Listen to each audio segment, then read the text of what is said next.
Bonjour à toutes et à tous, bienvenue dans cette nouvelle vidéo du Salon des Arcanes pour découvrir le tarot mystique ou en anglais en version originale le Tarot of Mystical Moments de Catherine Wellstein.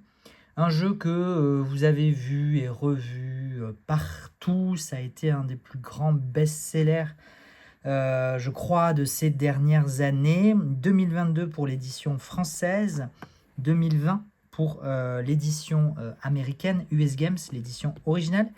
Une édition miniature en 2025, 24, fin 2024, c'était en fin d'année dernière.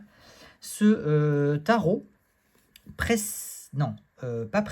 suit un oracle que je vous présente dans une autre vidéo à venir où je ne l'ai pas encore tourné, je ne sais pas qu'est-ce que je publierai en premier. Donc il y aura aussi une vidéo de l'Oracle of Mystical Moments chez US Games aussi en édition anglaise 2017. C'est pour ça que je dis que l'oracle précède au tarot ou le tarot suit l'oracle.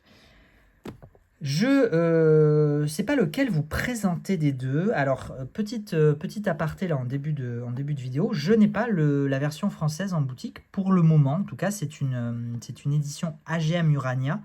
Et je ne travaille pas encore avec AGM Urania.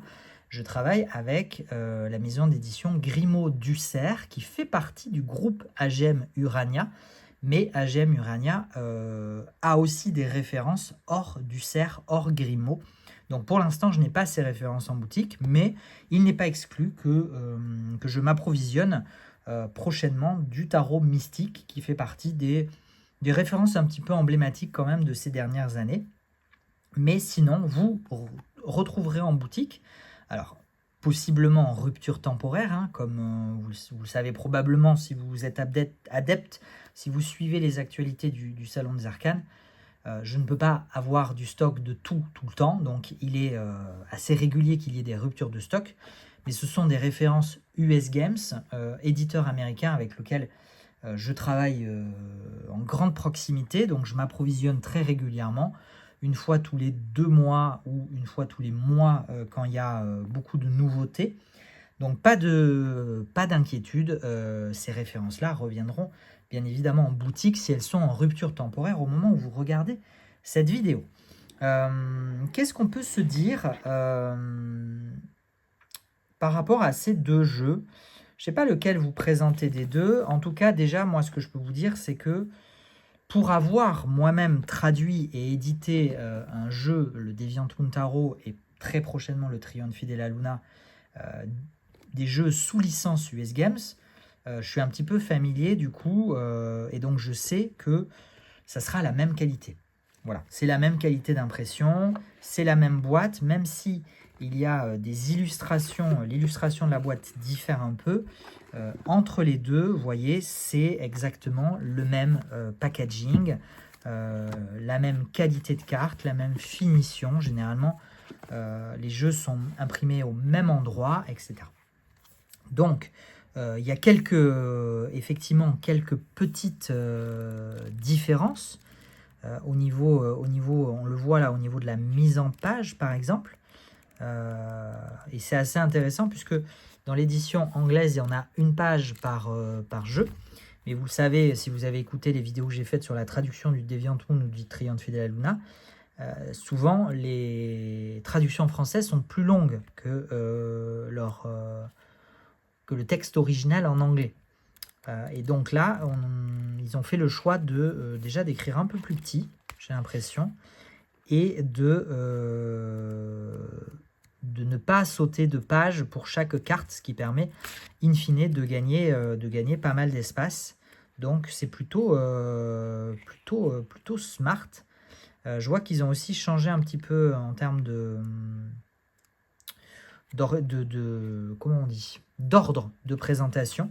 Donc intéressant. Voilà, je m'inspirerai de ces je m'inspirerai de tout ça, même si pour l'instant il y a surtout que moi qui m'en occupe, donc j'ai pas les connaissances techniques pour réaliser ce genre de subtilité, mais c'est intéressant à savoir. Voilà pour les livrets, hein, vous avez vu à peu près quelques éléments, quelques mots-clés. C'est minimaliste, mais en même temps, c'est suffisant, je pense.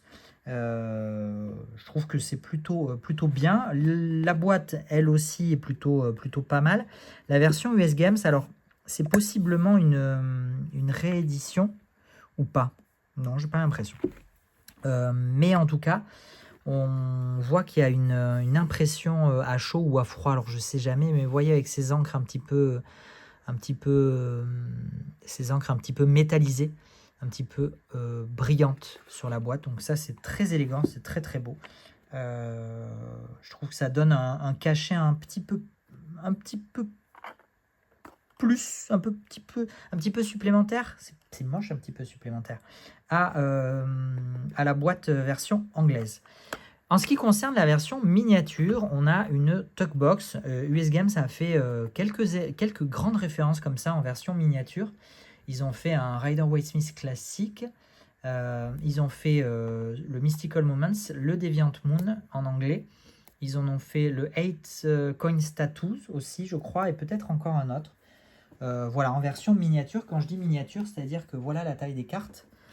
Par rapport à la version classique, qui est peut-être un peu plus grande d'ailleurs qu'une taille de carte normale. Je vais vous dire, déjà, on est sur du 4,8 par 7,3.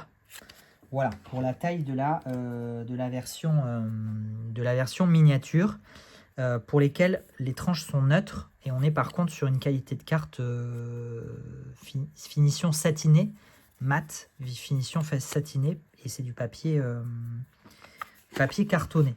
Alors que les versions standards françaises, et je vais juste mettre ça de côté pour gagner un peu de place, françaises et anglaises sont sur des finitions brillantes. Vous voyez, clairement, là, on est sur une finition brillante. Moi, j'aime pas du tout. Ça fait vraiment très vieille école. On est sur un grammage qui est pas fifou non plus, clairement.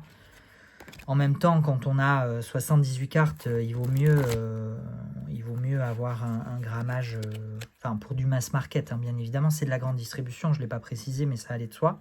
Il vaut mieux avoir un grammage, c'est un grammage quand même assez souple, avec cette finition très brillante, donc très plastifiée, qui correspond à ce qui se faisait beaucoup. Clairement, ça se faisait énormément, ce type de jeu, beaucoup dans les oracles surtout. Ce type de jeu et de finition en brillant. Voilà. C'est ce qu'on retrouvait à une certaine époque. Je trouve que ça a changé, mais en tout cas, à une certaine époque, à l'époque de ce jeu, on parle des années 2020, donc pré-Covid, ça se faisait énormément d'avoir des jeux en format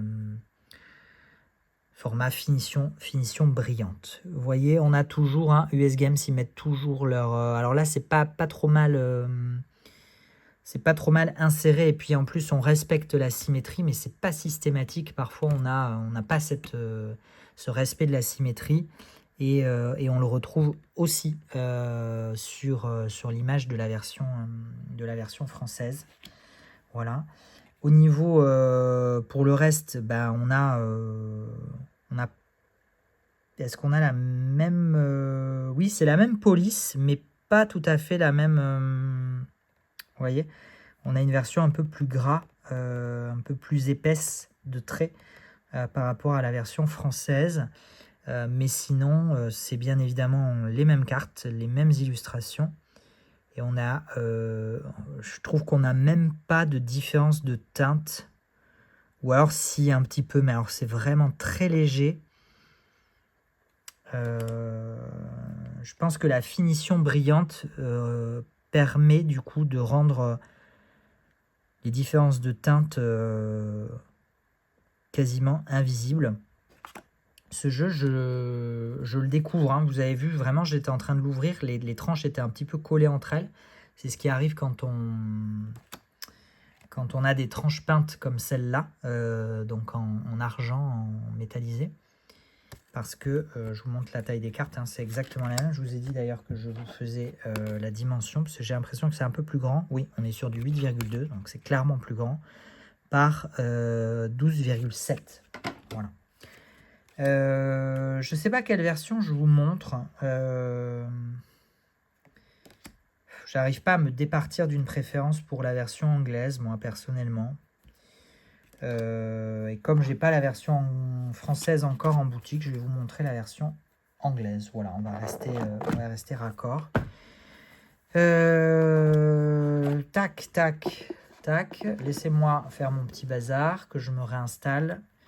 Hop, je voulais vous montrer un petit peu rapidement les illustrations de la version miniature. Hein, donc, pour un jeu aussi détaillé, aussi fourni en illustration, la version miniature lui rend pas vraiment justice, mais c'est pratique. Voilà, c'est pratique, on a exactement la même image, elle est juste redimensionnée à la taille miniature. Voilà, j'ai beaucoup critiqué, entre guillemets, la finition brillante parce que c'est pas ce que moi j'aime, hein. Donc bien évidemment, si vous aimez, ne vous insurgez pas contre mon opinion, hein, elle n'engage que moi, elle ne concerne que moi, mais à sa décharge, il faut quand même reconnaître que la finition brillante permet de donner aux illustrations une vitalité, une colorimétrie, des contrastes et des nuances qui sont assez fabuleuses. Et comme je ne connaissais pas ce jeu avant de le voir là, et de l'avoir entre les mains et de vous le montrer en direct, et ben je le trouve très chouette. Je comprends son succès, il a véritablement quelque chose d'intéressant, à la fois dans sa vibration, dans ses illustrations, dans son univers, quelque chose de très poétique, de très onirique, d'un petit peu décalé parfois. On a cette poussière de... Vous voyez, j'ai des petites paillettes, des tranches là sur les doigts. Cette petite poussière de papier que j'aime pas trop avoir sur les doigts, mais qui arrive parfois.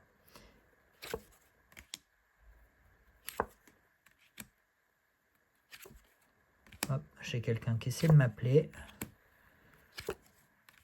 Je vais essayer de finir la vidéo assez rapidement au cas où ça rappelle. Ah ben ça rappelle, voilà. Donc qu'est-ce que je peux faire? Peut-être.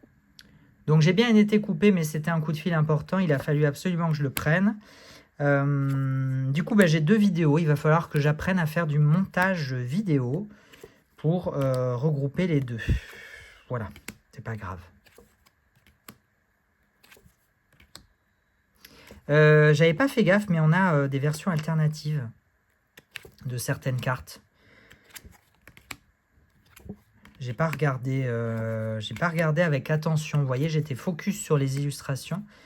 Et du coup, j'en ai oublié de compter les cartes et de regarder leurs chiffres et leurs numéros. Je pense que c'est surtout les personnages de cour. Donc, on va regarder attentivement ici. Donc, on a un page. Ok. Cavalier, reine. Et donc, roi et roi. Voilà. Donc, on a 2 rois. Un roi masculin et un roi féminin. Sachant que les cartes précédentes étaient aussi féminines. Donc on est quand même sur un jeu très orienté féminin.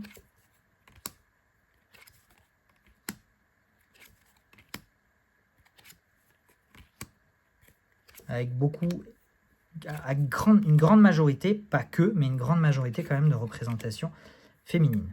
Donc page, cavalier et cavalière, reine et nos 2 rois. Voilà. Pour celles et ceux qui voudraient choisir ou qui garderaient peut-être l'intégralité des cartes avec eux.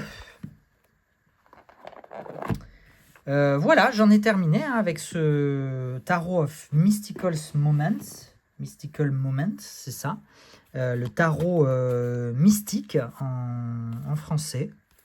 Un choix de traduction... Bon, oui, pourquoi pas. Je vous montre un petit peu la version miniature, voilà, pour que vous ayez un peu une idée de ce que ça donne entre les mains. Et je ne vous ai pas montré dans la version miniature, par contre, que j'aille au bout quand même de ma présentation. Je vous ai montré la boîte, voilà les cartes. Il y a un livret. Bien sûr, le livret est inclus, voilà, en tout petit. Mais on a bien le livret inclus en format Little White Booklet, petit livret blanc, et non pas en format relié, broché, comme c'est le cas dans le tarot grand format, format large d'ailleurs. Il faudra que j'aille vérifier si on est bien sur un format large en boutique. Voilà, j'en ai terminé. Merci beaucoup d'avoir suivi cette vidéo en ma compagnie. Je vous souhaite le meilleur et puis on se retrouve très prochainement pour de nouvelles présentations de jeux. Ciao, ciao!